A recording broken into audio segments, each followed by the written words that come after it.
اطنخ الشيلة وغنوا وطربوا فرحة عبد الله ونعم به كفاه. هذه النسخة للاستماع فقط.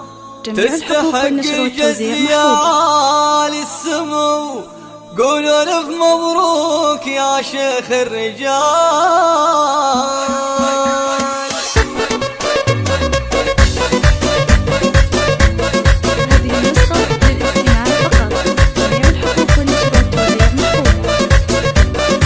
اطنخ الشيلة وغنوا وطربوا فرحة عبد الله ونعم به كفو تستحق الجزل يا عالي السمو. قولوا الف مبروك يا شيخ الرجال. مرحبا بضيوف عالي المقام ويا هلا بالضيف نضرب له سلام. لبوا الدعوة والنعم بالكرام قدرهم بالعز مضرب للمثال. باركوا بالشعر واجزال القصيد الخالد الليعان الطلع شديد. عبد الله المعروف بالمجد الجديد يا عسى الفرحة لها أعوام طوال. نسل خالد شيخ أهل المرجلة خالد اللي بالصفوف الأولى. صيته المعروف ما حد يجهله يرتكي حمل المهمات الثقال. يحتزم بإخوانك ونعم الحزام في وليد الفخر يقف الاحترام. فهد شيخ أهل المعالي والكرام للفخر في صيتهم دور ومجال. والعمام اللي لهم قدر المجيد أبو جاسم اسمه الماري ونشيد. وابو خالد صاحب الراي السديد هم اهل الطالات وكبار الفعال. العمام والنعم الترع الثقيل ابو يوسف واحتزم سيف ثقيل. وابو ابراهيم له درع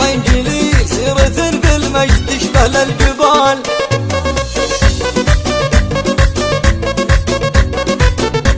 هذه النسخة للاستماع فقط.